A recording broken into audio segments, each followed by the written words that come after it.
Good afternoon এইস কিচেনের বন্ধুরা। আজ আমি বানাবো ভাপা চিংড়ি। ভাপা চিংড়ি বানাবার জন্য এখানে আমি নিয়েছি 1 কেজি বাগদা চিংড়ি।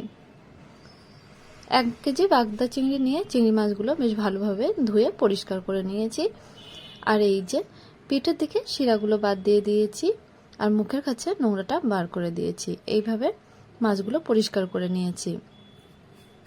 আর চিংড়ি মাছের সাথে নিয়ে নিচ্ছি কিছু ভেজিটেবল, 3টে মিডিয়াম সাইজের পেঁয়াজ, কাঁচা লঙ্কা, আদা, ধনিয়া পাতা, হাফ বাটি কাজু বাদাম এবং 400 টক দই।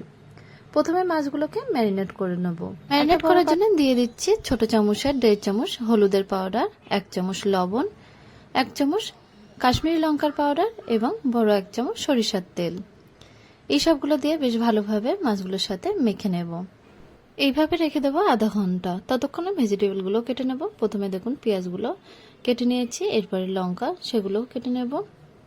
এরপরে নিচ্ছি আদা, একটু মোটা সাইজের করে কেটে নিয়েছি।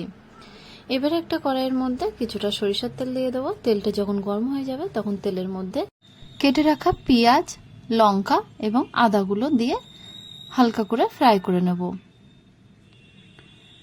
দেখুন এগুলো ফ্রাই করা হয়ে গেছে, এবার কড়া থেকে তুলে নেব। এবার ওই একই কড়াইতে আরও কিছুটা তেল দিয়ে চিংড়ি মাছগুলো একটু হালকা করে ফ্রাই করে নেব। ফ্রাই করা হয়ে গেছে, এবার এগুলো কড়া থেকে তুলে নেব।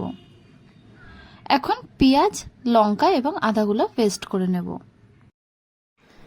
আর তার সাথে দিয়ে দিচ্ছি হালকা ফ্রাই করে রাখা কাজু বাদাম এবং 400 টক দই, ছোট চামচের হাফ চামচ শাহি গরম মশলা, হাফ চামচ গোলমরিচের পাউডার, হাফ চামচ জিরে পাউডার এবং হাফ চামচ কাশ্মীরি লঙ্কার পাউডার, 1 চামচ ধনিয়া পাউডার এবং হাফ চামচ লবণ। এই সবগুলো একসাথে বেশ ভালোভাবে পেস্ট বানিয়ে নেব।